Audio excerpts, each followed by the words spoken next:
Good evening, everyone, and welcome to the season finale of the Bagpipe Report. My name is Blake Norton. It is 7 p.m. That's because we've got a very special show for you tonight. Over the next 2 hours, we're going to talk to Vince Russo. We talked to him over the course of 2 weeks. We talked to him about everything from religion to life to love to backstage politics, taking you right into the core of professional wrestling. And then to wrap it all up, we've got a very special competition to say thank you to all our viewers all over the world. Stay tuned. This is a very special edition of the Bagpipe Report.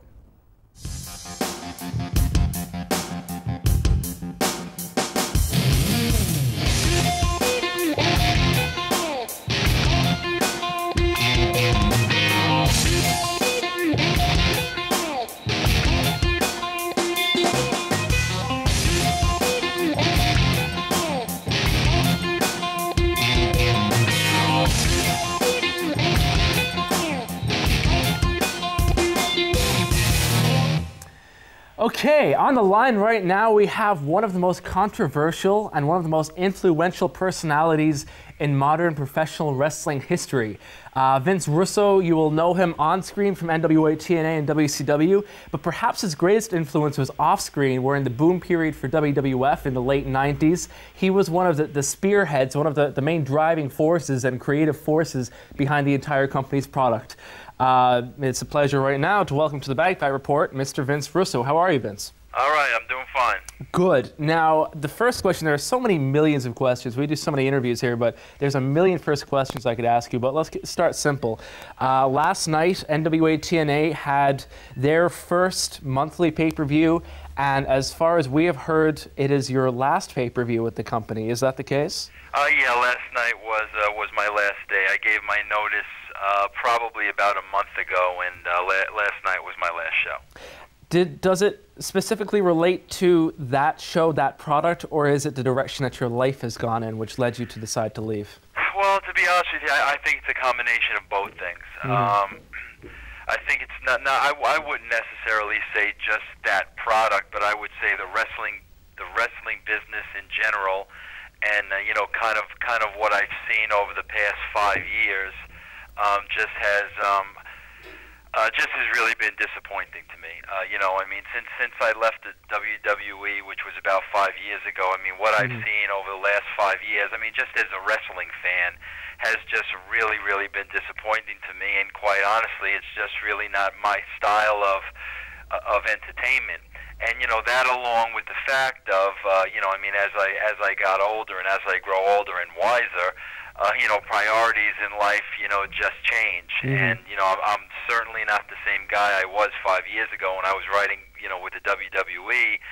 And, you know, I'm just at a totally different place right now. And I think the combination of those two things, you know, really helped me to make the decision to just move on. So is it a situation now then that the style that you helped create, the Crash TV and the very, we're going to talk about your website, Vince Russo Forgiven soon, that entire style that you spearheaded is the same style which is actually pushing you away from the business now? I don't think it is the same style, to be honest with you. What's the difference between what we see today and what you try to infuse the business with? Well, with? it's, you know, when I was, you know, doing the writing for the WWE, you know, it was really reality based. And, you know, the problem was when I started writing for the WWE, you know, the ratings were terrible. They were at like a 1.9, and I knew that the reason why they were, you know, they were so off was because, you know, they were doing wrestling. I mean, and by that I mean they were doing what was popular in the 70s and was popular in the 80s,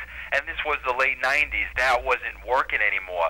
So one thing that I tried to do was just kind of mirror society, and I tried to make the product as real as possible so that the people, you know, would believe in it, and the people would get intrigued in it, and, you know, there would be reality in the product.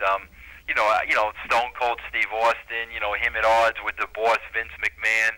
There are a lot of real-life storylines like that which got the people hooked. And, you know, unfortunately, again, you know, everything I state is my opinion, but, you know, since I've kind of been out of the writing, you know, it's my opinion that they've gone right back to what they know, and, you know, what they know is wrestling. And I just see so many storylines that are just phony, that are just fake. that are just unbelievable. And, I feel in the last 5 years, the wrestling business has gone back 10 years. And, as a fan now, speaking just as a fan, I just didn't enjoy it anymore. It just, it wasn't intriguing to me. It was no longer a challenge to me. And, I just felt that, we were going backwards rather than go forwards. And, at that point, it wasn't fun for me anymore. Well, when you talk about them going back to the wrestling, do you mean they go back to a more cartoon-style storyline, a less real storyline, or do you mean they go back to a greater emphasis on what happens when the bell rings? Oh, no, I don't have a problem with that at all. I mean, as a matter of fact, last night's show, what happened when the bell rings, I mean, the matches in the ring were incredible last night, and I don't have a problem with that at all, and I think that's definitely one thing that TNA has over the WWE is what I see in the ring. I mean, there are, 30 guys, just busting it every night, and I think the in-ring product is phenomenal. Mm-hmm. But, my part of the job and what I take great pride in and what I do, is the writing and the storylines and the characterizations and, the reality. And, the business, in my opinion, it's 50-50. You've got to have that action in the ring when the bell rings, but you've also got to have those storylines so the people and the fans watching at home, they care about the characters in that ring. Mm-hmm. And, I think, again, just my opinion, that it's that part of the business right now that is just greatly, greatly lacking. And, again, being that that's what I do, the more and more we got away from that, the less and less I was really interested. Well, let me give an example. For instance, a couple of years ago in WCW, Michael Awesome, that 70s guy, the big chick dater, where does that kind of thing fit into the realm of reality? What is your perception of what makes that marketable to people? Well, you've got to have a little bit of everything. I mean, not every storyline can be a serious storyline. I mean, you've got to have some comedy in there, but that's the thing. That's exactly what I'm talking about. It's the variety, and it's mixing it up because different people are going to like different things. And like I said, in the last 5 years, I no longer see that variety. I see in the last 5 years the only people that are going to enjoy the wrestling business are the wrestling fans and the wrestling purists. And the reason why we had such a boom in the late 90s were because we brought people to the product that weren't wrestling fans and that never had seen wrestling before. But it was so hip and so cutting edge and controversial and realistic that people that weren't wrestling fans, they got involved in the product. And, that's what I mean. It's different strokes, different folks, and you've got to have a little bit of everything on your show. And, right now, I feel the only thing I see, are storylines and angles and, situations that I probably saw 20 years ago. And it's, the challenge, to entice the audience, to make the audience think, it's just no longer there. Right. And I mean, I can say, as a wrestling fan, which I am, that has turned me off. I mean, I have, now that I'm officially gone, I mean, I have no intention to watch wrestling because it doesn't interest me anymore. And it's sad for me to say that because, I've probably been a fan since I'm 12 years old. But, like I said, what I've seen, in the last 5 years or so since my departure from WWE, it's just not appealing to me. Well, if the style in the late 90s WWE is what led to it becoming so incredibly popular again with that television style that you write, why is it that when you went to WCW, the ratings went down? What was missing? No, the ratings went up. And, basically when I took over WCW, or when I was writing, I don't want to say took over, when I came in, the rating was at a 2.6. I wrote the television for the first 3 months, and after those 3 months, the rating was a 3.6. So we went from a 2.6 to a 3.6 in a month. But of course, you know, there was, you know, a lot of backstage politics at WCW. I had no idea what I was getting myself into, and you know, after those 3 months, you know, the politics ate me up, and I wasn't going to play the game. I wasn't interested in playing the game. So after those 3 months, I went home. 3 months later, they called me back, and the rating was down to a 2.6 again. And I mean, I'll just be honest with you, at that point, you know, quite honestly, I felt we were at the point of no return. You know, we were starting to build momentum in those 3 months. You know, I went home for 3 months, and it went right back to where it started. And to start all over again, you know, it was too difficult for me to overcome. Well, what would you say to critics who say, I'm playing devil's advocate here, to critics who say that the rating goes up short term because Crash TV presents characters in a new light, a lot of changes happen very quickly so people switch over, but because characters or storylines aren't consistent, after a couple of months that increase diminishes? How would you respond to that? I agree with you. That's all in the writing. I mean, there's no question about that. I know when I was in the WWE, you know, we were caught up in a vicious game of can you top this? And we worked very, very, very hard at making next week's show better than the previous week's show. I mean, very hard. And I agree with you. I mean, if you don't have the writers capable of doing that, yeah, you're going to have something hot for a month or two. But I mean, if they can't continue to pull that off and to, you know, write compelling television, yeah, it's going to be hot-shotting. But I mean, I can tell you, you know, I was at the WWE, and you know, I was writing when, you know, Austin McMahon was 2.5 years, and I mean, didn't cool off for a single second. And that's the, you know, that's the art of writing. You have to continue to write compelling television, and I mean, it's not an easy thing to do. It's a very challenging task. How important is the people involved? For instance, if you wrote the McMahon-Austin storyline, but it was two different people, let's say for argument's sake, two people who did not have that level of charisma or that stage presence, would the story still have worked? Oh, absolutely not. I mean, no question about it. And that story, I don't care what anybody says, will never be duplicated. I mean, you had, you know, two of the best performers, you know, at the right time that had a chemistry with each other that was, I mean, just unbelievable. And, you know, you'll never have a situation like that again. I mean, that was really a one-in-a-lifetime situation. I mean, Vince and Austin were incredible performers. You know, the chemistry they had with each other made you just believe every single thing. And it was, you know, it was a great experience, you know, having worked with that. But, you know, something like that, I don't think you'll ever see anything like that duplicated again.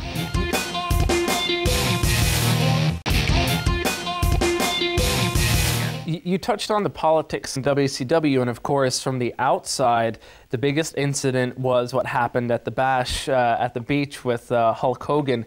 What was the situation leading up to that? Is it safe to assume that when you talk about playing the politics, that Hogan's name would therefore be at the forefront of your mind? No, I don't want to say that, but I will tell you, I mean, the wrestling business is built on greed, power, money, jealousy, and every negative adjective I can possibly throw your way. And even though, you know, I still can't comment on the Bash at the beach, I mean, what I can tell you is that whole incident was built on every adjective that I just threw your way. But, you know, that's the wrestling business, and that's what I said to you when I had a life change, you know, when I became a Christian about a year ago. You know, all the negativity I saw in the wrestling business magnified by 1,000. And, you know, there was so much more negativity than there was positivity that, you know, I just didn't want to be around it anymore. And, you know, it's the wrestling business. And I hate to say it, and it's not like, you know, I'm taking a shot at the business or I'm not being thankful for what the business gave me. It's none of that. But the fact is that the wrestling business is a business, and it's a very dirty business. And after, you know, 12, 13 years that I was involved in it, man, you know, it can just wear you down. And I mean, that's what it did to me. What was your relationship with Eric Bischoff? Because if I can go on a tangent for a second, when it comes to the consensus that sort of comes out from the various companies, the consensus is that a lot of the boys like you, that's the impression I've always gotten, a lot of people get the impression of, and a lot of people on a personal level don't like Eric Bischoff. And of course, I'm not saying this as a friend or an enemy of either of you, but just the buzz, let's say. How is your relationship with Eric Bischoff, and do you think it's fair, those two characterizations? Well, I mean, I can tell you, and I mean this from the bottom of my heart, and I say this as a Christian today, the reason why I stayed in the business as long as I did was because I love the boys. And I especially the young guys. I just love working with these young kids that have a hope and have a dream, and, you know, you basically take them, you know, from nothing, and from nothing I mean, you know, no character, no experience, and you work with them, and you help them fulfill their dreams, and that's what I enjoyed more than anything. I mean, to this day, that's what I love more than anything. It was never fun to work with I'd say, you know, 80% of the veterans. That wasn't fun. That was work. But the young guys, I mean, I love that, and I would give anything for these guys. The situation with Eric is, and it's quite this simple. You know, we were put in a situation where we had to work with each other. Neither one of us had a choice, and quite frankly, we didn't trust each other. I mean, we didn't trust each other as far as we could throw each other, and a lot of that has to do with the wrestling business. I mean, the wrestling business just makes you very paranoid. It makes you always have eyes in the back of your mind, and you've got to understand, when I work with Eric, you know, that's when I was coming off of the politics of WCW, you know, when after 3 months I went home. So now they bring me back, and all of a sudden I'm working with Eric, and I mean, it was at that point, you know, at that point, I didn't trust anybody. So, and he didn't trust me, you know, for whatever reasons, but, you know, it was a very, very, very difficult situation, and it was a situation, to be honest with you, that I don't think either one of us wanted to be in. And I could have told you from day one it wasn't going to work, but, you know, that's the situation they put us in, and, you know, we tried to make it work, and it didn't. The wrestling media has been fairly unanimous in saying that Jeff Jarrett isn't the right choice for a guy to head up a company as the lead character, sort of that Steve Austin or that Rock position. Under your writing, he headlined both WCW and NWA TNA. How would you counter critics who say that he's not the right person to be in that position? Let me just set one thing straight for the record. I wrote nothing at TNA. And I want to make that perfectly clear to everybody. I was hired as the writer, and in almost 2.5 years, I did not write a single show. Really? So, you know, as far as anything, the only thing I was really involved with creatively was the sex angle. And the reason being was because it was my angle, and I was involved in it, and it was my idea, and I just wanted to make sure it got done the right way. But as far as anything else you've seen on that show, and, you know, Jeff's push and all that, that has nothing to do with me. I'll be honest with you, to me, one of the problems I have is I feel very strongly that if a talent is the booker and a talent is writing the show, it will never be successful.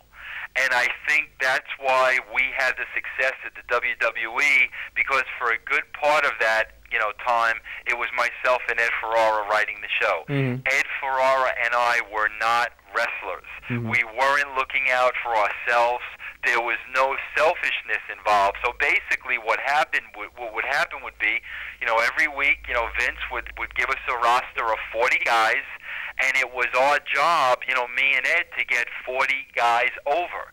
And it was always an even playing field.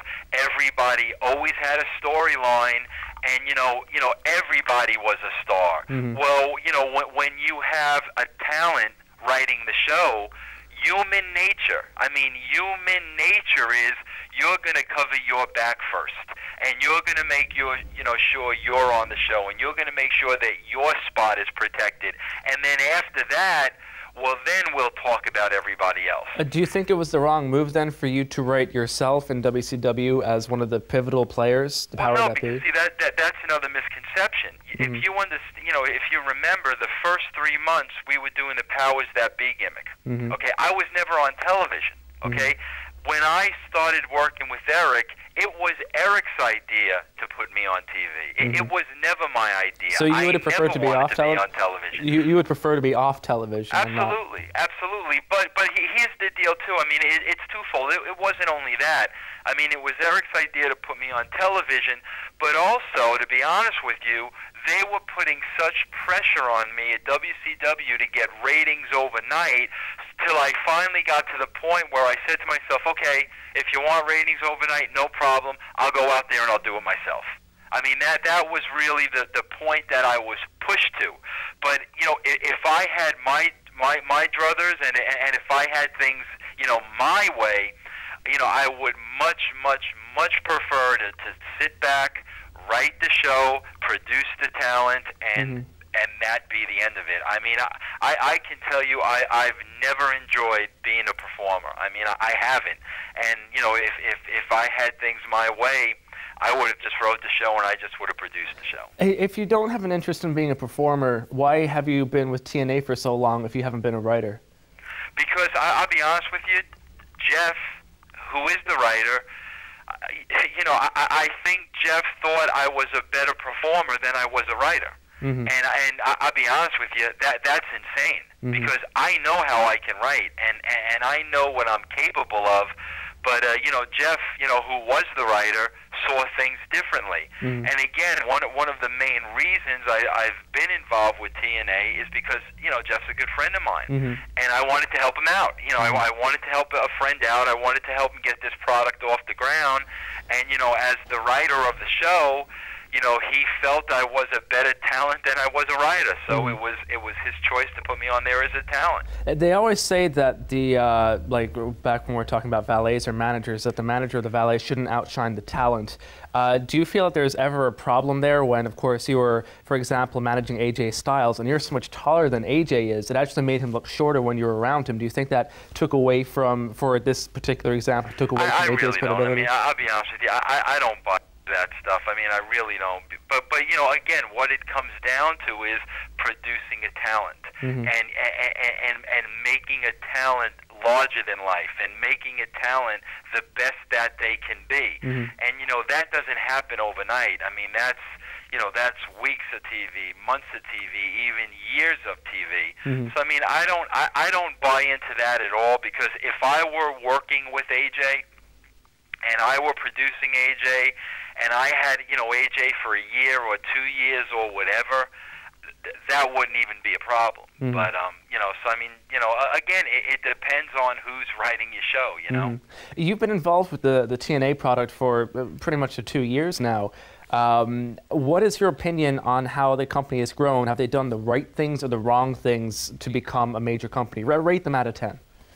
What was the last thing you said? Rate them out of 10. How have they done? Like a scorecard for 2 years in the business. Yeah, rate them out of 10. Have they accomplished the right things? I'll say exactly what I said before, and I'll give them a 5. And the reason why I give them a 5 is because the ring work is through the roof. AJ Styles, America's Most Wanted, Triple X, the in-ring is through the roof. And that's why I love the young guys so much, because of the heart and the determination. But it's 50-50 to me. And the other 50% of that are storylines and characterizations.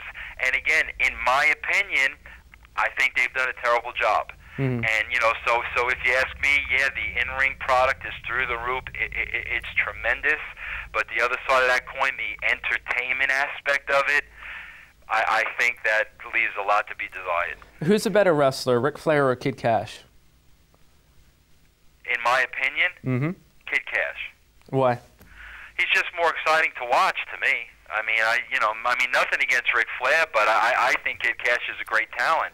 And I'll be honest with you, I'm amazed by guys that just put their bodies on the line, and guys that make these high risk maneuvers where one miscalculation and there's going to be problems. Yeah. And I think the reason why I put them on such a pedestal is because me personally, I would never do that. Mm-hmm. And I'm just amazed, to watch guys like Cash where, man, when you pay that money, they're going to give you 110%, and anything can happen at any time. Mm-hmm. So, to me, that's the type of wrestler, that I would favor. We had D'Lo Brown in here recently, and he spoke very highly of you.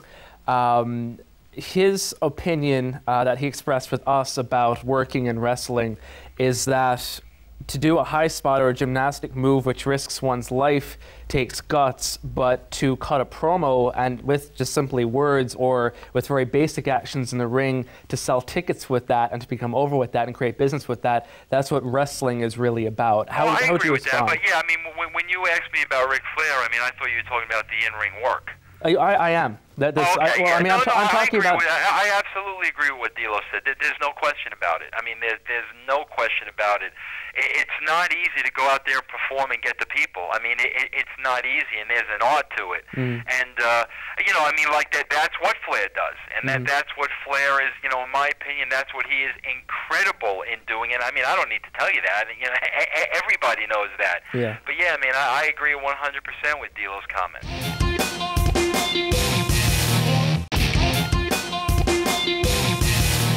There was a lot of talk, or there has been a lot of talk over the way you left WWE. A lot of people say that you were overworked and undervalued by the company, that you didn't get your fair shake and perhaps your fair rewards for the success you brought the company. The other side says that you didn't face Vince McMahon face to face and you didn't have that conversation, and you should have. What would you say to those people? Well, again, there are just so many misconceptions, and I've written a book, and it'll be out soon, and hopefully that'll square away a lot of the things. But I went to interview for the WCW job on a Saturday. Mm-hmm. Okay, they made me stay overnight, and quite honestly, they were not going to let me leave until I signed a contract.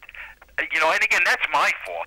But they sound like bad guys. Laid it on, and they laid it on thick. They brought every big wig in the company imaginable, in a hotel room on a weekend to woo me. They had me call in Ed Ferrara, and they were going to give him a job. So they came at me, with cannons, and I knew they're not going to let me get out of here till I sign the contract. Okay? Mm-hmm. So basically, I went to the meeting on Saturday. I stayed over on Sunday. Mm-hmm. Okay? And Sunday is when I signed a contract. Mm-hmm. We had a show on Monday. Vince expected me to be at Monday Night Raw, at the New Jersey Meadowlands on Monday. When I left WCW in Atlanta, it was already nighttime. So I had to change planes in Philadelphia. So by the time I went from Atlanta to Philadelphia, it was 10:30 at night in Philadelphia. Mm-hmm. Vince is expecting me at Raw the next day. That was the only opportunity I had to call him and let him know what had happened. Mm-hmm. Is that the way I wanted to do it? Of course not. Well, because with you being in the power position with all these executives wooing you, wouldn't you have been able to negotiate yourself, listen, I'll start on Tuesday or I'll start the following Monday because I have to go and talk to... You don't understand. The wrestling business does not work that way. It does not work that way. And I'll be quite honest with you. Oftentimes it does not. I will most certainly say to everybody who watches this. But I'll also say this, Jimmy, to be honest with you, the type of person I am, there is no way I would have been able to have a meeting with WCW, at that level, mm-hmm. and show up and work for Vince on Monday like nothing had happened. I'm not that type of person. No, I don't mean to show up and keep working for Vince, but I mean just to show up on Monday and say, listen, this is the situation. I've signed the contract, just to talk it out to him face to face. Just I'm curious on a more personal level as opposed to a professional one, since it was with WWE that you did get your opportunities to become so well known in the industry and so influential in the industry. I just have to ask you a question. Shoot. And you've really got to answer this question for you. You talk about me getting the opportunity. Mm. Who really did what for who? I mean, you know, let's be honest with you. Like I said, when I started writing for WWE, the rating was a 1.9. When I left, we were doing 6.9s. So it's like when you talk about the opportunity, and it's, you know, I mean, who really helped who? I mean, and again, it's, yes, I thank Vince for the opportunity, but you know, you have to understand something too. I had to beg him for that opportunity. Right. You know, I was almost out the door, you know, quitting years before because they weren't giving me an opportunity. And I had to basically, you know, go into Vince's office and say, look, when I was a magazine writer, I basically said, if you think I'm just capable of writing the magazine, you need to let me know that. Because if his answer would have been, yeah, that's all I think you're capable of, I was gone. Because I knew I was capable of so much more. So it's like, yeah, I got the opportunity, but I had to beg for the opportunity. And when I got the opportunity, what happened to Vince's company?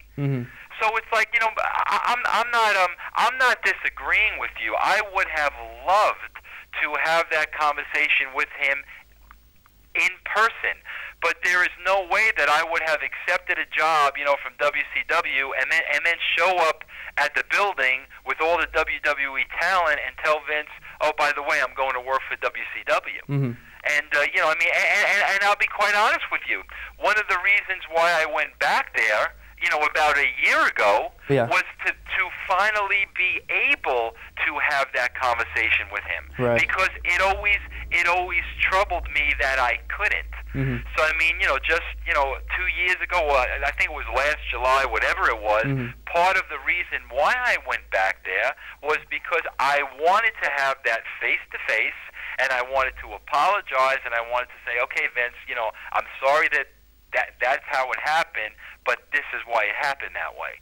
So, I mean, I don't regret that because I know I made good for that. And I mean, and that's basically all I can do, you know? Well, why is it that run was so short? Was there a miscommunication in terms of what you were going to do, or? I just, man, I'll tell you, it was 2 years after I had left, and I walked into a situation where it was a totally different company. I mean, it was not the same company. And, you know, the minute I walked in there and the minute I walked in a room full of writers, I mean, like I said, you got to remember, when I left the WWE, you know, me and Ed Ferraro were writing the show. There was no committee. There was no teams. It was two guys. I mean, that's all it was.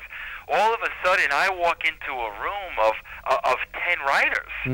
And it was, you know, I mean, I knew, you know, just sitting in there and listening and observing and watching, man, I knew it wasn't going to work. And Vince, knowing the kind of person that I am, I mean, he knew it wasn't going to work. So, I mean, we were just better at that point, you know, going our separate ways. You know, one of the reasons people say that ratings are down right now is because there are so many writers and because they flip them around so often. Absolutely. There's no question about it. There's no question about this. You know, writing by committee, it's ridiculous. I mean, it doesn't work. And, you know, like I said, you know, when we were doing those number ratings, it was me and Ed Ferrara. I mean, we'd go at my house, we'd write the shows in one day, we'd bring them to Vince the next day, we'd sell him our shows, he'd make his tweaks, he'd make his changes, we'd be done. I mean, we didn't go through 10 or 12 guys and have everything open for discussion and everything open for debate. You know, to me, it just doesn't work that way. How is it that, of course, a few years earlier, you're a magazine writer, and within a couple of short years, you became one of the most influential people, not only in the industry, but in WWE, which can be very, very hard to do. How did you accomplish that? Because it's kind of what I go back to. You know, I walked into a company where, you know, the people in the higher positions, okay, or the influential positions or the creative positions were all from the wrestling world. Nobody was looking at this product as a fan, and nobody was looking at the product from the outside in. And that's what I was able to do. I wasn't seeing what they were seeing because I wasn't in the wrestling business for 20 years. And that's exactly what they've gone back to. They've gone back to, you know, in influential spots And power positions, you have wrestling people. Wrestling people only know how to do things one way. And that's that goes back to what I mentioned to you about going backwards rather than going forward. I sit back, I look at the show now, I could tell you exactly what's wrong with the show. I could tell you exactly what they need to do. I'm 100% confident that I would be able to increase ratings at TNA, WWE, wherever. But, the problem is, again, as long as you have wrestling people doing that, they're going to go back to what they know. And unfortunately, what they know doesn't work for 90% of society out there. Do you think that there's kind of a catch-22 situation for your work in that the closer you, the higher up in WWE you got and the bigger a writer you became, the more and more obviously you worked with the guys directly. You worked with the top guys, The Rock, Steve Austin, all this, and you knew them on a personal basis. Does that conflict at all? Does it actually become harder to write objective television programming? No, not really, because I tell you, man, I always made it a rule of thumb don't make friends with these guys. I mean, I loved them. I mean, don't get me wrong, Rock, Mick, I mean, I loved the guys, but I never had personal relationships with them because for what you just said, I knew it would have gotten in the way. Right. And, like I said, when I had 40 guys on a roster, I wanted it to be an even playing field. And that's where, again, when you have wrestling people booking, that's where the politics come in. Well, this guy who's writing now may have wrestled this guy 5 years ago, may have had heat with this guy 5 years ago, that's why that guy's not on the show. And you see, and that's why when you're a writer, rather than a wrestler trying to write the shows, you don't have to deal with those problems. So, I mean, I always, as even the closeness we had on a professional level, I mean, I always, kind of tried to stay away from it personally. Despite it being short-lived, you did return to WWE, of course, we talked about.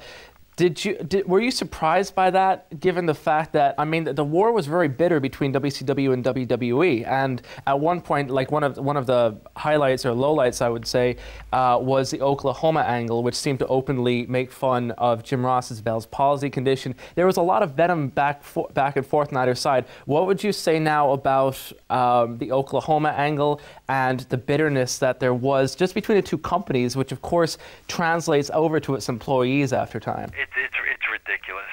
And you know what? I couldn't see that until I was a Christian. I mean, I really couldn't, and the reason being is I was so caught up in it like everybody else. I mean, there's no excuses. I am ashamed and embarrassed now for what I put Jim Ross through.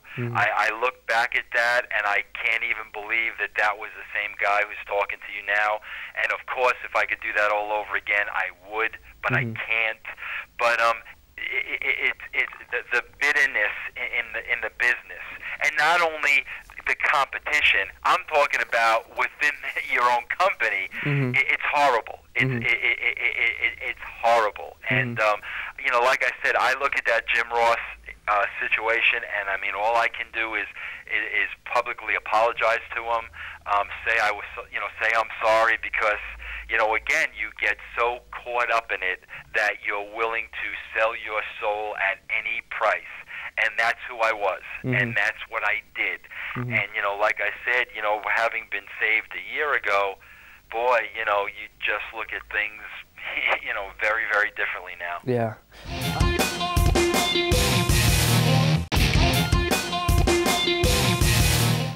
When it comes to philosophy in terms of in-ring product, one of the most standout angles that I've ever seen, one of the most memorable, I should say, from early in your WCW days was when Buff Bagwell threw his match. I think it was with La Parka.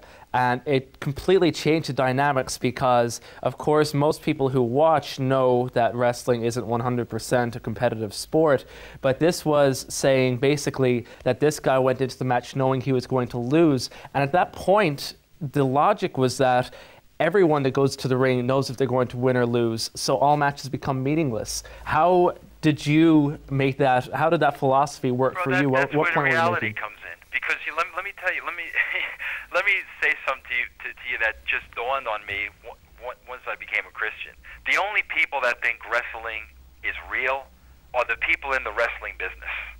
They're the only ones that think it's real. Every other person on the face of this planet knows that wrestling is fake. But through the good storylines, through the compelling storylines, through storylines that people can relate to, through characters that people can relate to, that's how the people get sucked in. Does it make... That's how the people, become involved, and that's how the people get hooked on the product. But to play devil's advocate, wouldn't it make it harder for people to relate to every other wrestler who acts like they're competitively having a match after they've seen one wrestler say, I've looked at the scripts and I don't like it? Doesn't that make it very hard for people to believe? That's like, saying that you watch, CSI and you think that's real. No, but it'd be like watching CSI and having one of the characters say, I don't like the script here during a scene, and go to the writers in a different set, but have the rest of the characters act like it's still real. Wouldn't it take you out of the reality of it? Well, I'll be honest with you. Okay, even if that's the case, is that going to make somebody stop watching? I should think so. Well, I disagree with you. It's the old. It's the old Vince and Bret Hart Survivor Series story, okay?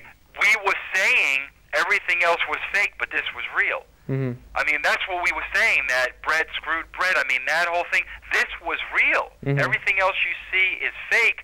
This was real. But you know what?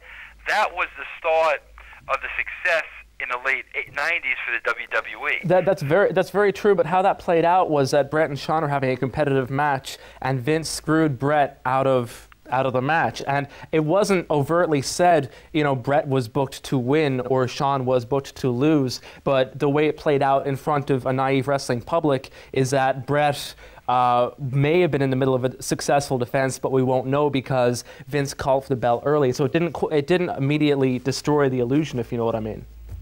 It immediately destroyed the illusion when Bret was going out on every, radio show and interview and dirt sheet and everywhere he possibly could talking about it. Oh, it certainly did, but these days wrestlers, don't get me wrong, I actually disagree with wrestlers breaking kayfabe on radio and all that. Personally, it's just a personal preference. But, right. But when it comes to the television show, he didn't do that on TV.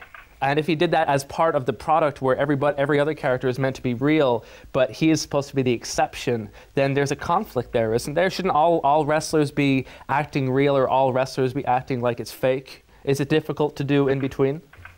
I don't think so. I just think every case is different. It just really depends on the circumstances. Like I said, since I'm 12 years old, I never thought wrestling was real for 1 second. Never. The first time I watched it and I saw the Valiants and Captain Lou Albano, I knew it was fake. And I have to believe that's what 99% of the public thinks. And I'm pretty certain of that. So to me, when something like that happens on TV, I'm more intrigued than I am turned off. Really? Because it's different. And because it's standing out as being different, and the vibe about it is different, and I want to watch more of this to understand. And that's what happened with Vince and Bret. People knew there was something there that wasn't right, and that's what drew the viewers into it.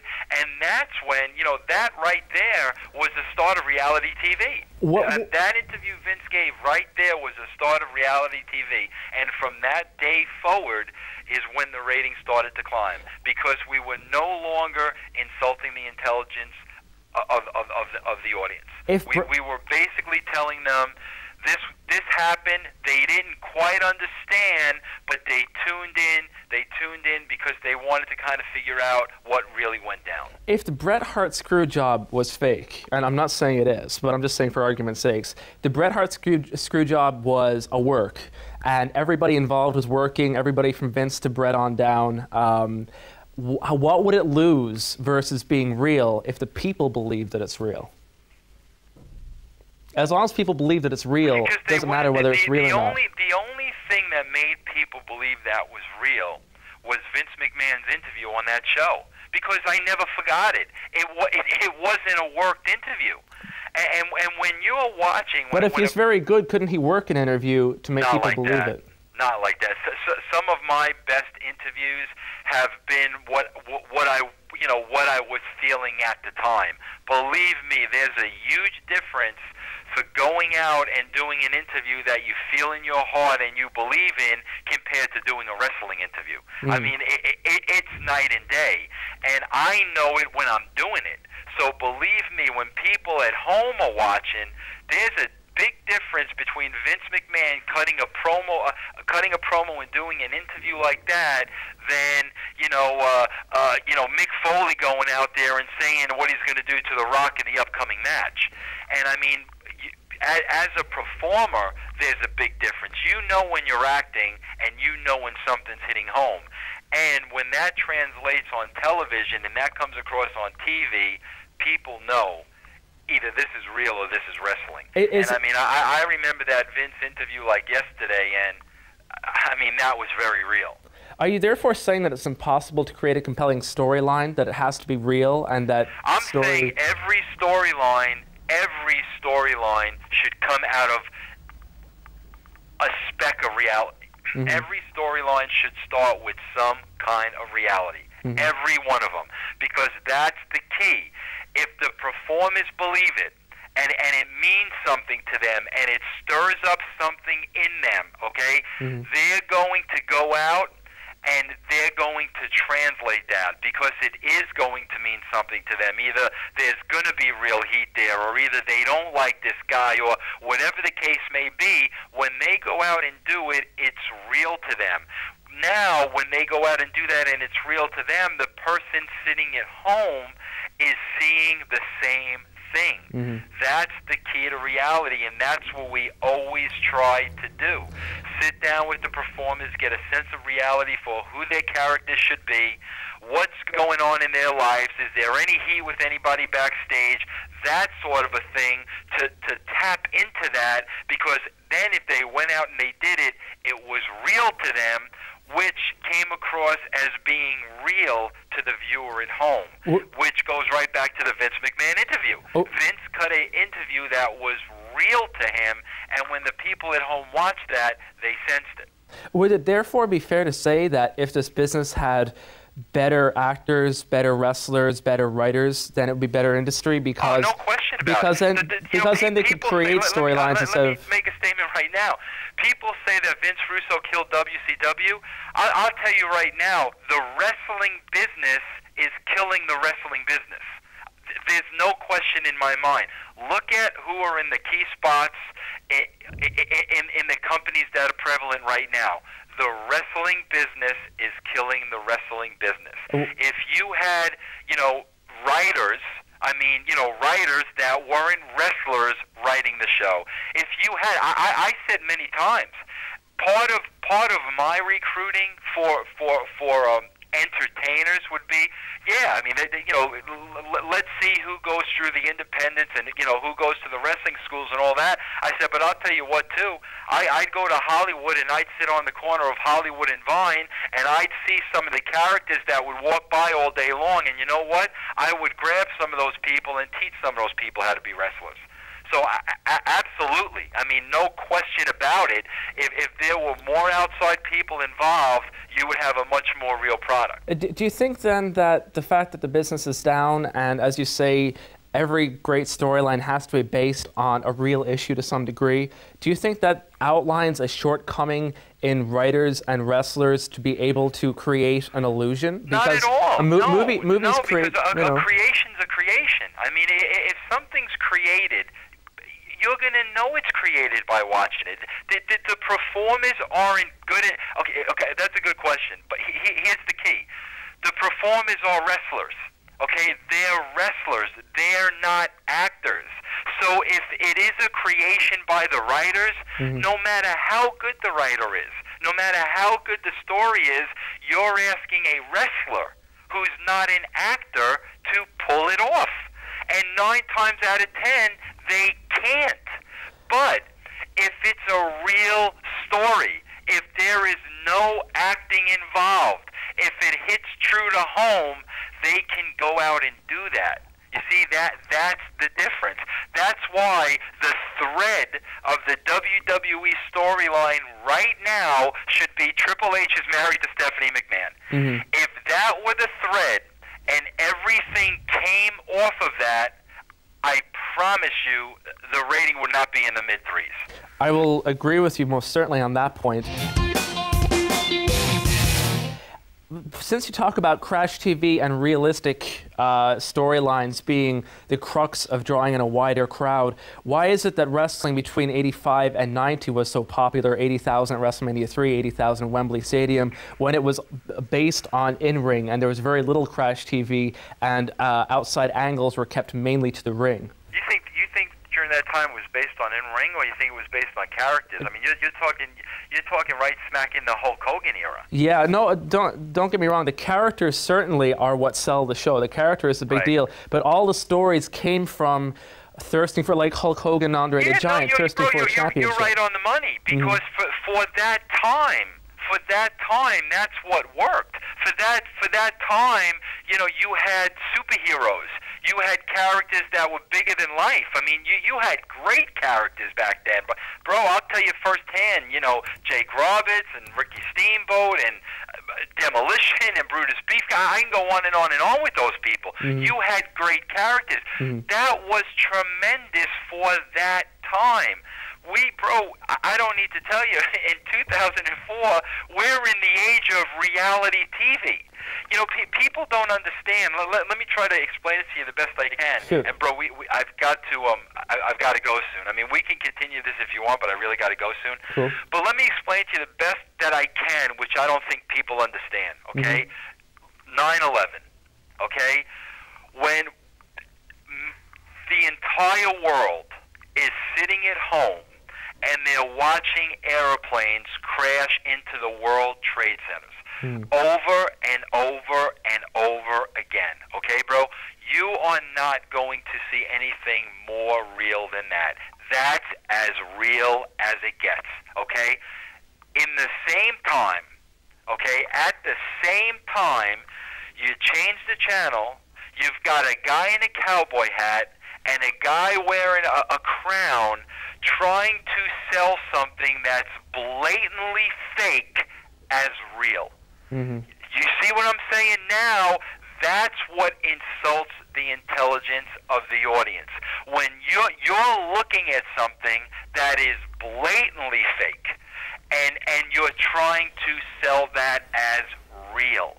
So that's why in this day and age of 9/11, seeing the war, you know, in Iraq on television every day, hundreds and hundreds of reality shows, when that's what people are watching every day, that's what your show has to mirror as closely as possible. Because if it comes off as blatantly fake, they're not going to buy it.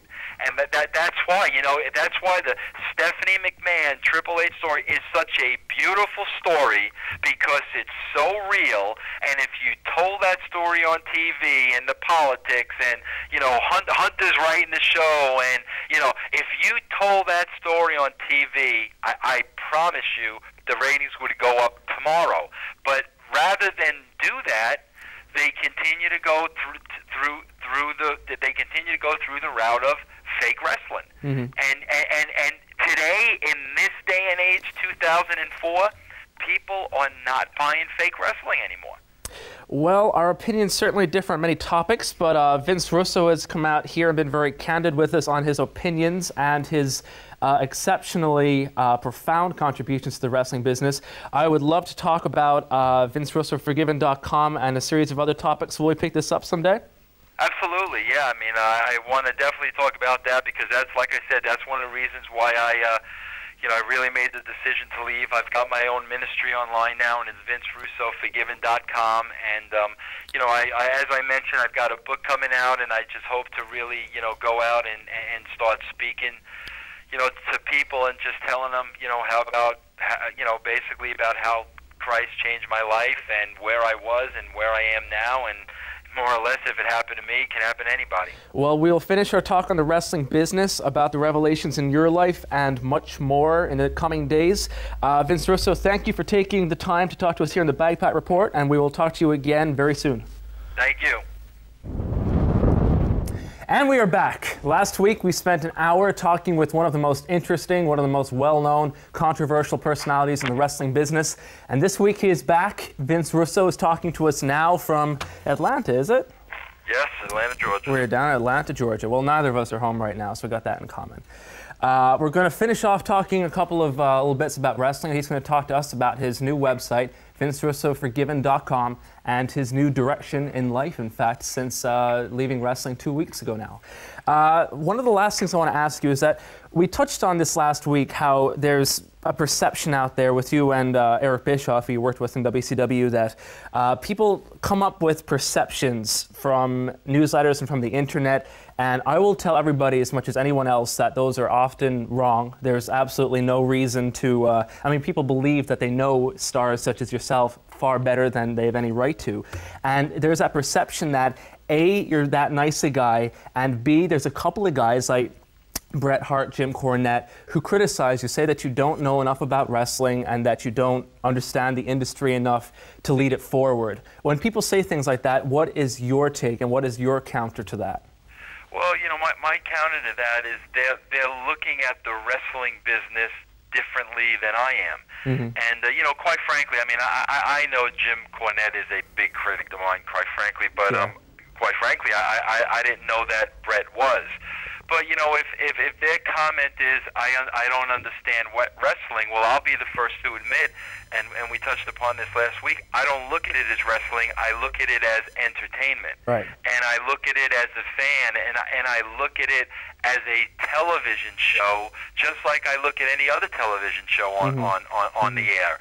And, you know, because the reality of the situation is, you know, whether you're wrestling or, you know, whether you're a simple life, if you're on TV, you're a television show. So, you know, basically that's how I always looked at the wrestling business. I always looked at it as entertainment, and I always wrote it as being a television show. So, you know, I mean, if the knock is maybe I don't know too much about wrestling, well, you know, that's also why I made sure I always had people around me that did know a lot about wrestling. Because, you know, as I said, you know, as a television writer, you know, I always took it from an entertainment aspect. You had talked about last week how when it comes to the nuts and bolts of the actual match, you always leave that to more wrestling heads. Who did you find the best to work with when you were putting a match together? You'd say, right, here's the story going in, coming out, the angle. Now for the match, who would you like to work with to put the actual match together? Who were the guys you felt were best to work with? Well, I mean, quite frankly, I never put the match together. I mean, you know, and I never really, I very rarely worked in putting the match together. What I would basically do would be just kind of tell an agent of what we needed for the finish. Because the finish is going to determine where the story goes, you know, from here on in.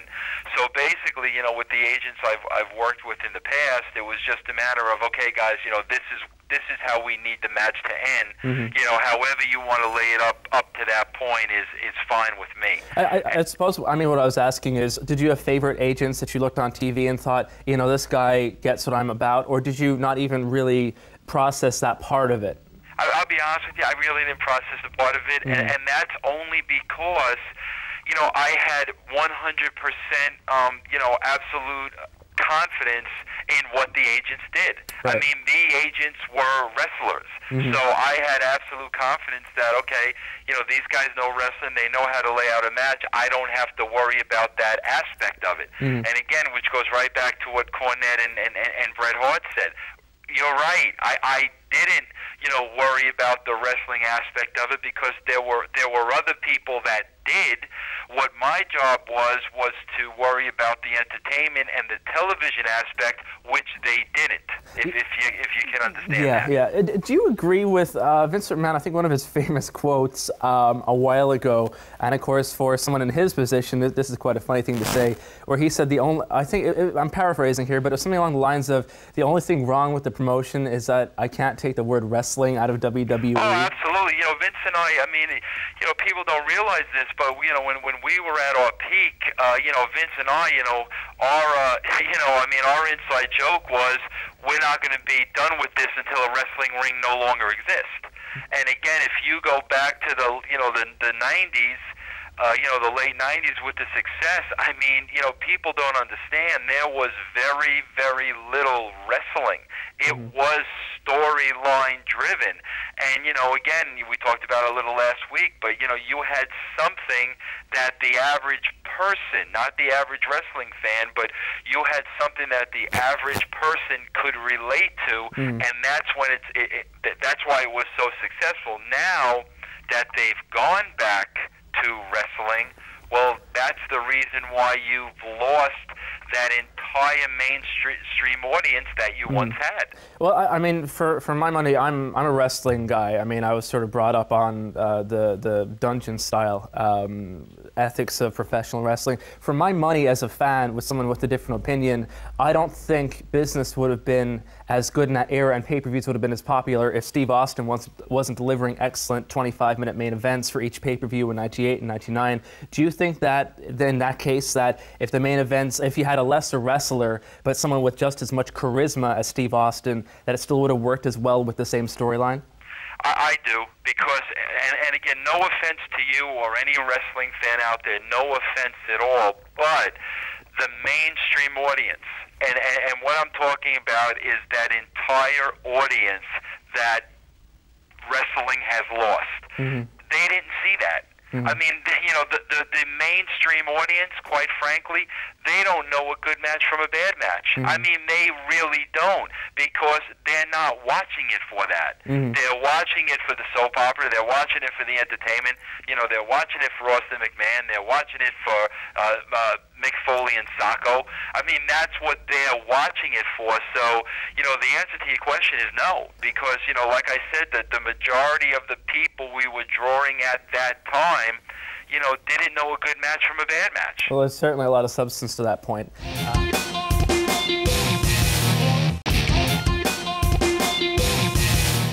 Now I want to move right on here to VinceRussoForgiven.com as we start to move into your new direction in life.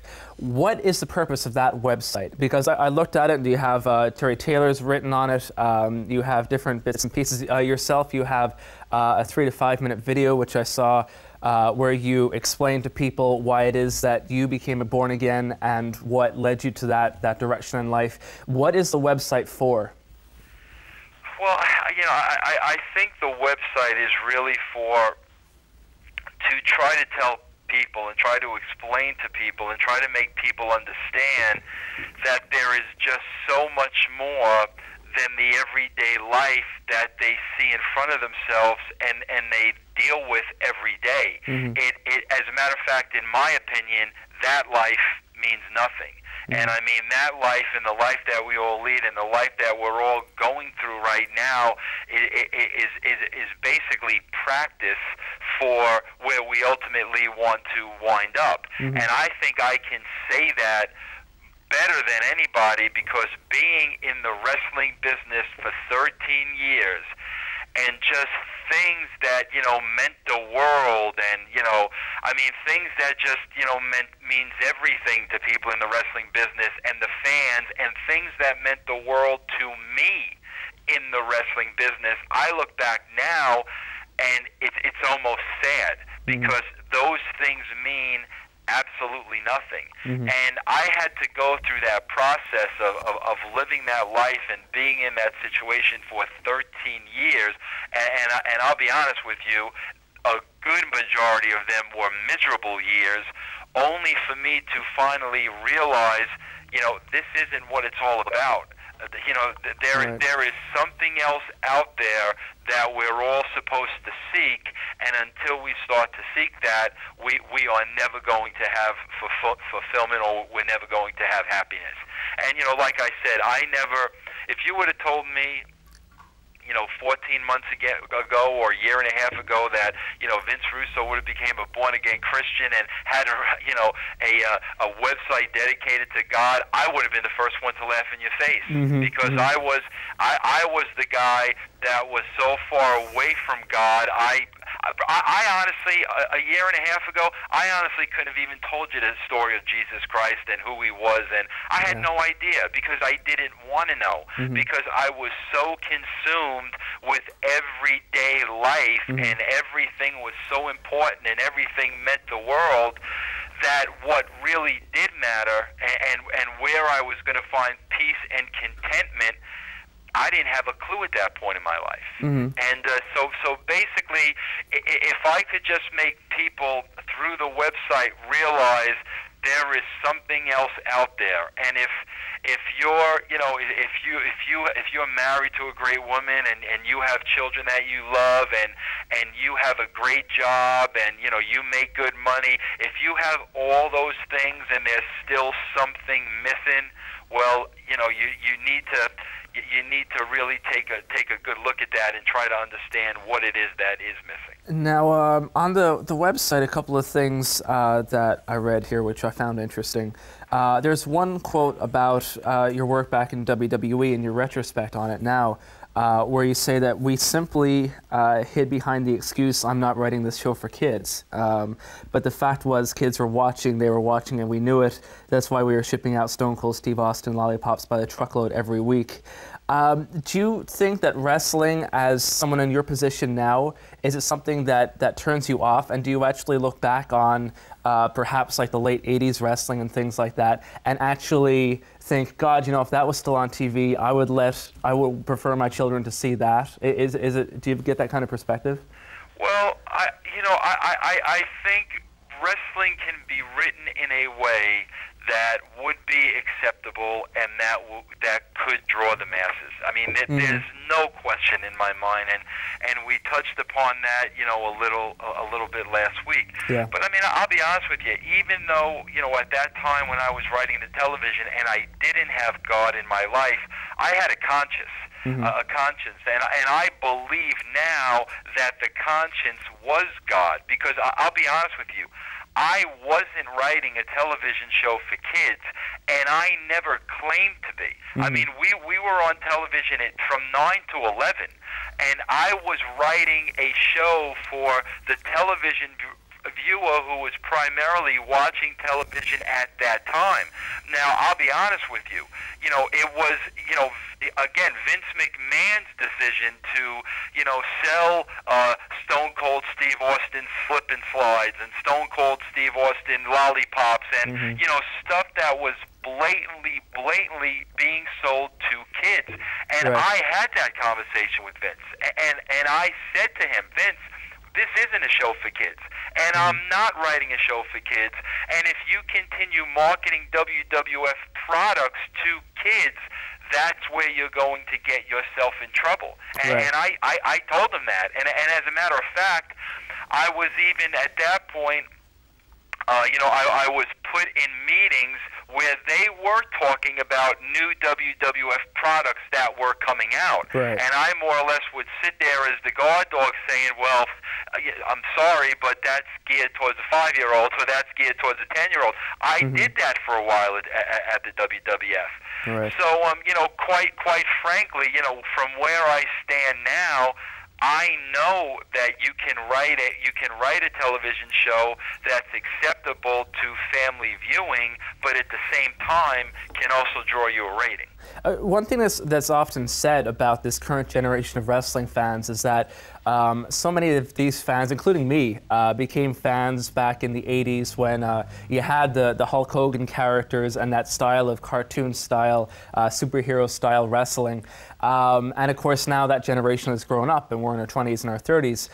Do you think it's a mistake at all, just tactically, putting everything else aside, to alienate kids? Because obviously kids won't stop watching wrestling, but so many parents have stopped their kids watching wrestling because of the content. Like you say, it should be because it wasn't written to be for kids. But do you think it's a mistake on Vince McMahon's part that now in 10 years' time there won't be a new generation of fans that will watch this as kids because so many kids aren't allowed to watch it anymore? I'll be honest with you, and I'm not just saying this for the sake of saying it. I wouldn't be surprised if 10 years from now there wasn't a wrestling business. Really? I mean, I really wouldn't, because, you know, like I said to you, the comment I made last week was the wrestling people are putting the wrestling business out of business. It's blatantly clear. When you have a guy like me, who, you know, I'm 43 years old. I probably started watching wrestling when I was about 12, so, you know, you're looking at over 30 years now. When you have a guy like me who cannot even sit down and watch a wrestling show anymore, man, that's bad news, because there was well, you did say, though, that you never really watched the matches, though, so maybe different people watch for different reasons. Well, what do you mean? What do you mean now? Because, I mean, you said that someone like me who's watched wrestling for 30 years, when we can't sit down and watch a wrestling show. But of course, we were talking about 15 minutes ago about how you don't really watch the matches, you watch the story. And of course, yeah, but whether I watch the matches or the story, when I would watch wrestling, I would sit down and watch the whole show. Right. I mean, you know, that's what I'm saying. I mean, I would sit down, you know, and watch the show from beginning to end. There were some things I liked and some things I didn't like, but what I'm saying is, you know, now I won't even turn on that channel.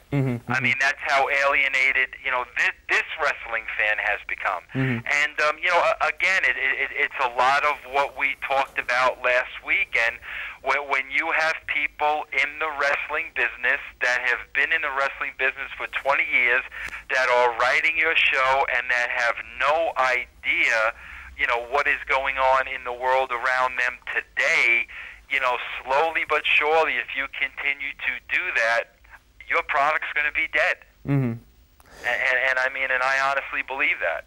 My heart wasn't on the same page as my genius. Can we separate these here? And what do you think defines you in terms of the Vince Russo genius, your ability to write? What is the defining element of what you do that makes it that? And how was it that your heart couldn't negotiate with that? What was the comment again? It's from your website. My heart wasn't on the same page as my genius. And I'm curious as to what you define as that genius. What special attributes you think make you approach it? You know, it's so simple. And that's why, you know, I'm not here to, you know, I'm not one to, put myself over and say I was the greatest writer and what a genius I am and nobody's better than me. But because it's simple. And it's this simple. Every character that you create or that you write for, okay, how you have to do it in order to be successful is, if I create the character now, okay, me, I know who that character is. So now the key to writing is, when you write for that character, whether it's Austin, whether it's Mick, whether it's Rock, whether it's Al Snow, whether it's Bob Holly, whoever that character is, you have to now step into the boots of that character, and that character, you know, has to make every decision or every action based on who that character is. So in other words, when I wrote the show and I was writing for Austin, my mindset was always, okay, what would Austin do if this happened? What would Austin do if that happened? You know, how would The Rock react to Austin if Austin said this to him? So it's a constant situation of putting yourself in the shoes of the character and making the response be as genuine as possible. Like, for instance, my last run in TNA, okay?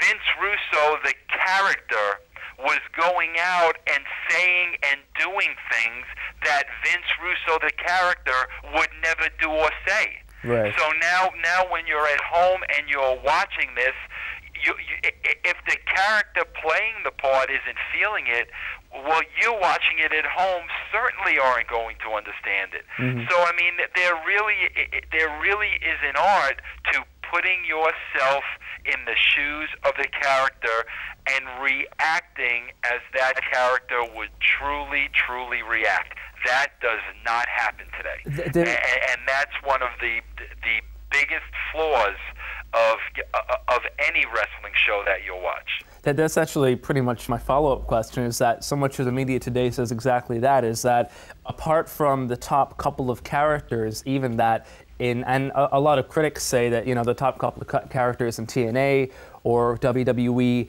know what their character's about and they have enough pull that they can protect it, but that the people writing the shows, and of course in WWE that seems to change every couple of weeks, don't understand how important it is to have an individual with an autonomous frame of mind and a personality that speaks to itself. And you know why that is?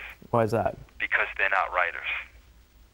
They're not writers. They're wrestling people. There's a huge difference. And again, that's not a knock on them. They're wrestling people, and I'm not a wrestling person.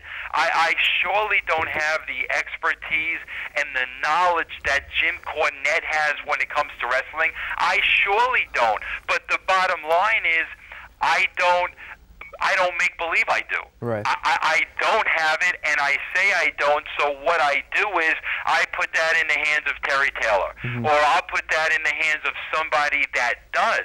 The problem you're having is these people with that wrestling knowledge also think they're writers. And rather than hire a true writer, they do it themselves. And that's you just hit the nail on the head. They don't know how to write.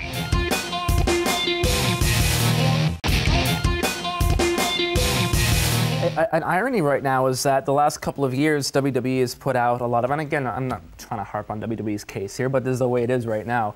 But the advertisements they put out for new writers have all listed various credentials from going to college, about maybe having some experience in Hollywood or here or there, but not actually being in wrestling. How do you reconcile that? Because of course people who are responsible for the show, the McMahon family, are wrestling people, but the people under them by and large know very little about wrestling, which is a very strange dynamic, because it's someone who doesn't really understand wrestling writing it and then being filtered through someone who does know wrestling. And do you think that works even worse? No, not at all. Not at all. You can't be a you can't be a writer in the wrestling business and have no idea of the wrestling business. Right. You can't.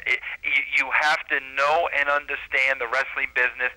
In my opinion, you have to, or had to have been, a fan of the wrestling business to understand, first of all, what the wrestling business was all about. Also, you've got to understand and think about this. When you have a writer coming out of school, 22 years old, 23 years old, 20 years old, whatever, when you have a writer coming out of school, how much life experience do they really have? I mean, and I'm telling you, that plays a big part in it as well, because, you know, when I was writing in the late 90s, I was in my mid-30s. I wasn't a kid just coming out of school. So I had lived a lot, and I mean, I was married, I had kids, I was able to look at stuff, through the eyes of my children, and I had a lot of life experience which helped me create characters and put characters in certain situations.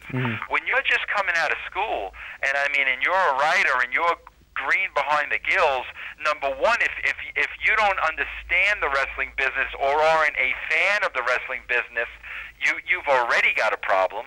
And number two, if you haven't experienced life to some level, I just don't know how you create a character like a Stone Cold Steve Austin that, 30-something and, hates the white-collar world, and I don't know how you do that if you're 22 years old. I was able to do it because I lived it, Right. In retrospect, now there's so many controversial angles, which at the time had some people jumping up and down. Other people said that this is great, and one way or the other, many of them drew very good ratings. Things like, and again, I'm not sure if you're directly involved in these or not. You can tell me. Things like the Hawk suicide angle, the Undertaker cross, which of course is very ironic that the Undertaker had a cross, which they of course called a symbol that he would hang people from. And they did it again in the last year, I'm sure. Much later. What kind of a hand did you have in creating these? And at the time, did you personally, for whatever your involvement was, did you have a sense of, you know, maybe we should pull back on it, or were you completely the opposite, and that's what led you to turning around so strongly today? I was completely the opposite, you know, and again, you know, there are the critics out there, but if you want to break it down to it as simply as I can put it to you, I had a job just like everybody else has a job, just like you have a job, just like everybody goes to their job every day. My job was to do one thing and one thing only, and that was to get the highest ratings possible I could for Vince McMahon. And that's what he was paying me to do. And quite frankly, back then, I was willing to do that at any means necessary. And I'll tell you why one of the reasons was, to be honest with you. One of the reasons was because there were a lot of people rooting against me. And there were a lot of people wanting Vince Russo to fail and wanting Vince Russo to fall flat on his face simply because Vince Russo wasn't one of them. And what I mean by that was Vince Russo hadn't spent 20 years in the wrestling business. Right. So there were many, many people that wanted to see me fail, and the type of person I was back then, I wasn't going to let that happen. So that urged you to push things stronger. Absolutely, because they were not going to beat me. And they wanted to. They wanted to knock me off my perch. They wanted to laugh at me. They wanted to ridicule me. They wanted to see me fail, and I was not going to let that happen. And if it meant putting the Undertaker on a cross, which it was, if it meant, you know, Hawk committing suicide, if it meant Mark Henry with a transvestite, it didn't matter. Whatever I had to do at that point to get the rating, that's what I did. And now, you know, when I look back on that, okay, that was all very, very self-serving, and it was all about me, and I was trying to protect me, and I was trying to be better than them, and I was trying to want people to like me, and I was trying to please all the wrong people. And, you know, I learned in the last year the only person I need to please is God. I mean, He's the one who created me. He's the reason why I'm here. He's the reason. He put me on this journey for a reason. And He is the only one I need to please. Back then, you know, I was trying to please everybody. I'm trying to get the highest ratings. I'm trying to please the fans. I'm trying to get the people to watch. I'm trying to please Vince. I'm trying to be accepted. I'm trying to prove I'm better than anybody else. It was a vicious cycle that was, you know, just so to the extreme, you know, other side of the universe than where I am now. But the reality is, if I hadn't experienced all that, and if I hadn't seen all that, and if I hadn't lived all that, I wouldn't be where I am right now. Because what people don't understand is, while I was living that, I was depressed to the point of understanding why people committed suicide. I totally understood when I was at that point in my life why people committed suicide. So in other words, you know, with all the glory and all the success and all the money and, you know, everything that came with it, okay, I was completely miserable. And the reason why I was miserable was because I was searching and in quest of the wrong thing.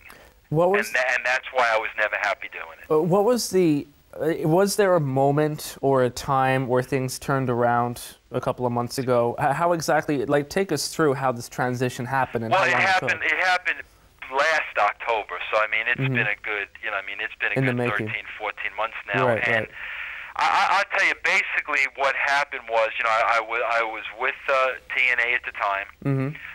It was the whole deal where, you know, Hulk Hogan was talking about coming in. Right. Okay. You know, Hogan wouldn't come in if I was there, you know, the whole thing. Yeah. Which, let me make one thing perfectly clear, I had no problem working with him. Right. He would not come in if I was there. Mm-hmm. So basically, TNA sent me home, and, you know, they continued to pay me, but they said, you know, go home till we do this Hogan thing. Right. Okay?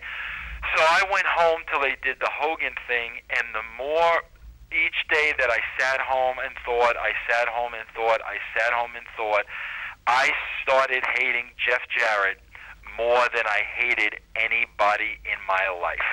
Mm-hmm. I mean, I hated him. And I can't say that about anybody I've worked with. People, you can believe I hate Cornette or I hate Goldberg or I don't hate any of them. I mean, I really don't. Mm-hmm. I could have a conversation with Jim Cornette tomorrow. He couldn't with me, but I could with him. Mm-hmm. But I was at a point now where I was feeling such hatred in my heart for somebody that I once really, really loved, and that was Jeff.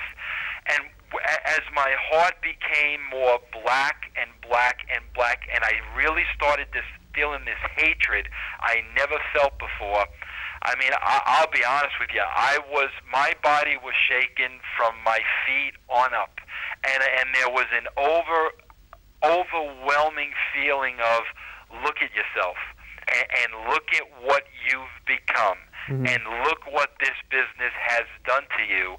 And basically, you know, I also had a feeling was, you know, for the last 12 years I've been trying to tell you something, and I've been there for you, and you haven't listened to one word I've said.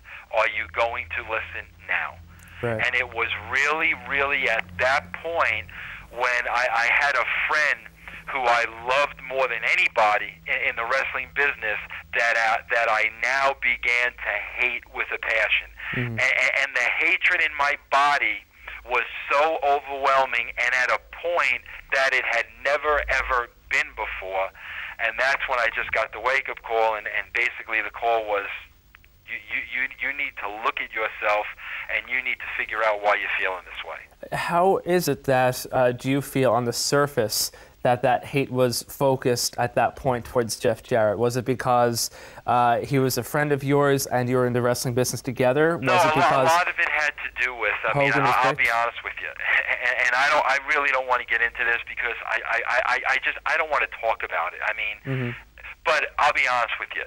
A lot of the legal problems that I've gone through personally with Hulk Hogan and that whole catastrophe called Bash in the Beach, okay? Yeah. A lot of that had to do with me taking up for a friend, okay? And that friend was Jeff.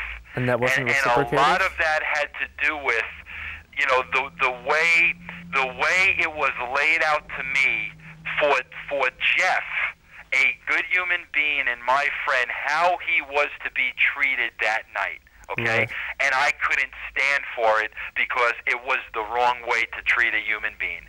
And, mm-hmm. and I took a stand for Jeff. I took a stand for my friend that, you know, 5 years later, there's still an ongoing lawsuit.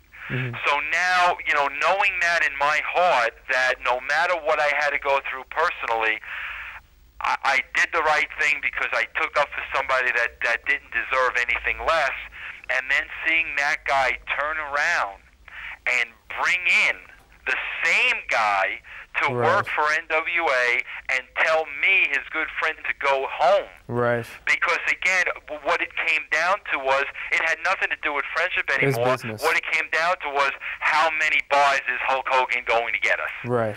And when that transpired, and I knew all I went through in this legal battle with Hogan, and a lot of it had to do with Jeff, and here they were bringing Hogan in and telling me to go home. Boy, I mean, that was a very, very difficult pill for me to swallow. And like I said, that was really the end of the life of Vince Russo, because at that point, I had more hatred in my body than I ever had in 42 years on Earth. and that was the end right there.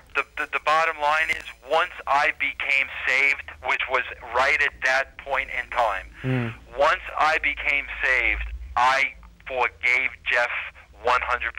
And once I became saved, it didn't mean anything to me anymore. Right. It meant nothing to me anymore. Right. And a lot of things, once I became saved, a lot of things that meant everything to me now meant nothing. Absolutely nothing. I became a totally different person. And what happened was, when I became saved and I was still working in the business, the negativity that I always saw was now magnified 500%. Like your eyes are wide open? My eyes were wide open, and it was very, very difficult for me as a Christian to still be able to function in that environment when that environment had not changed at all. And that's what it really was. I mean, it was I was a totally different person working in the same exact place, and the new me just couldn't be a part of that business anymore.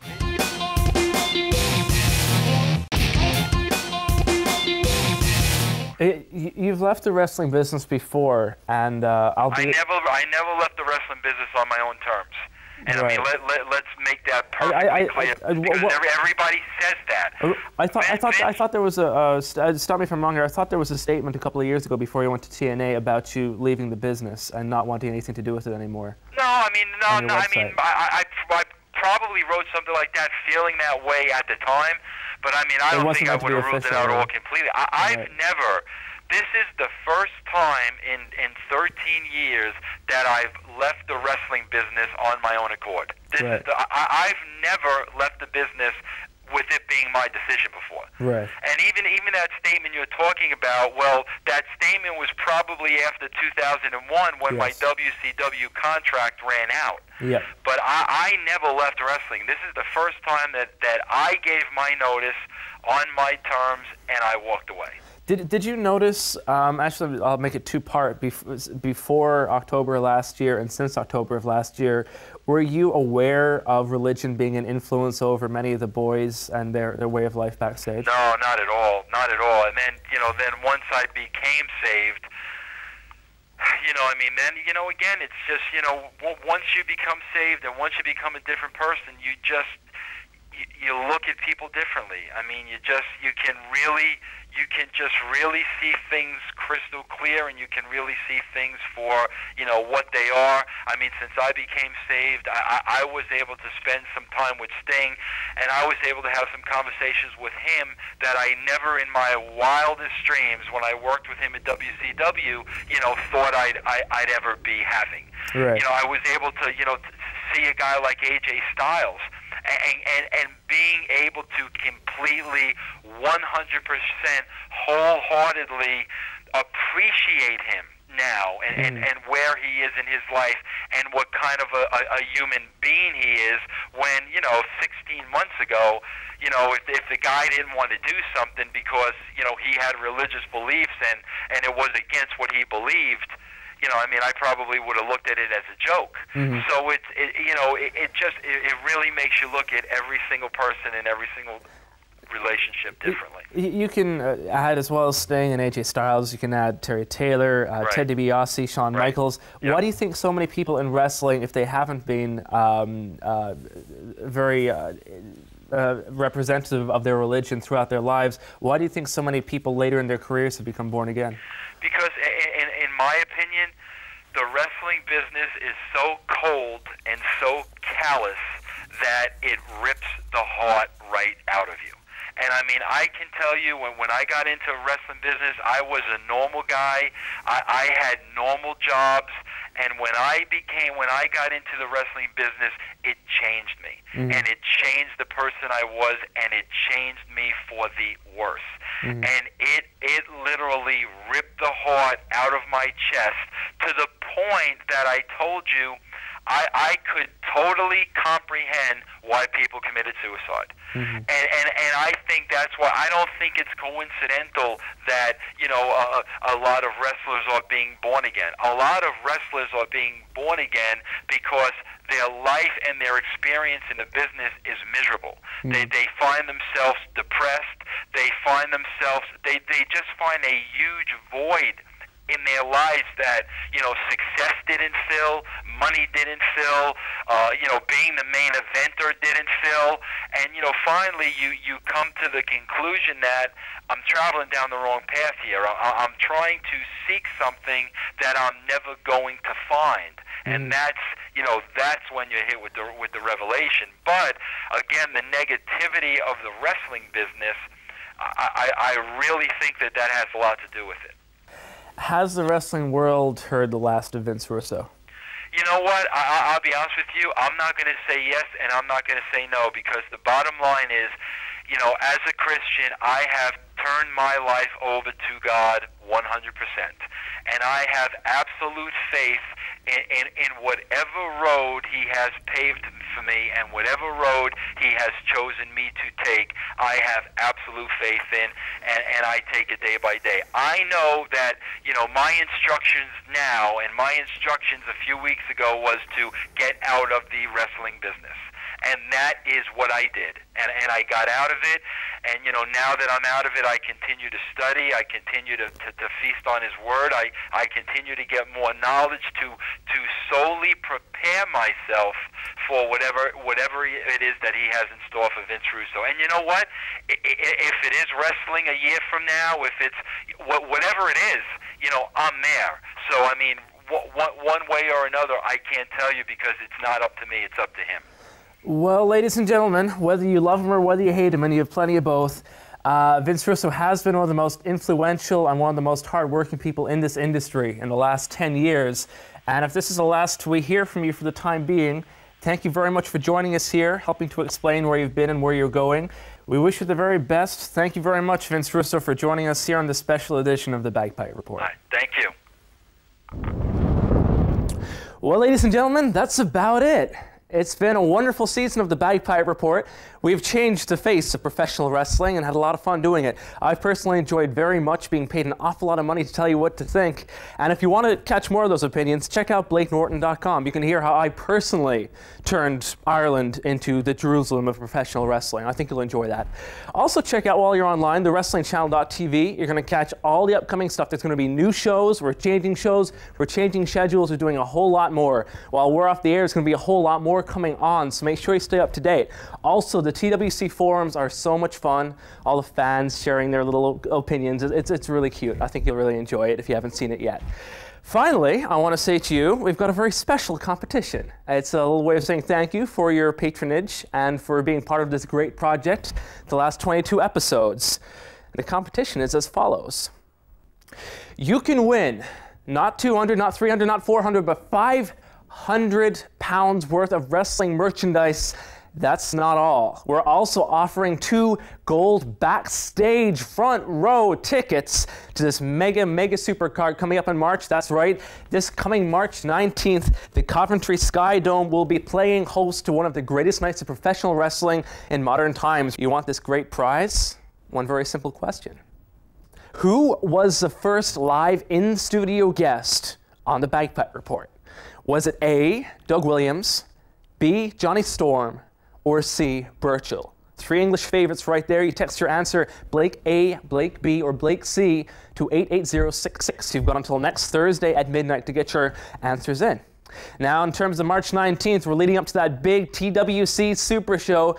That's right, we're bringing in great stars from all over the world. All the major promotions shown on TWC. You're going to see the very best of the best converging on Coventry, England for this very special night of professional wrestling. You don't want to miss out. So if you happen to not win the competition and you don't get the 2 gold seats with the front row and the backstage pass and the hundreds of pounds of merchandise, you can still be a part of it. It's very simple. This coming December 10th, tickets go on sale to the whole rest of the world.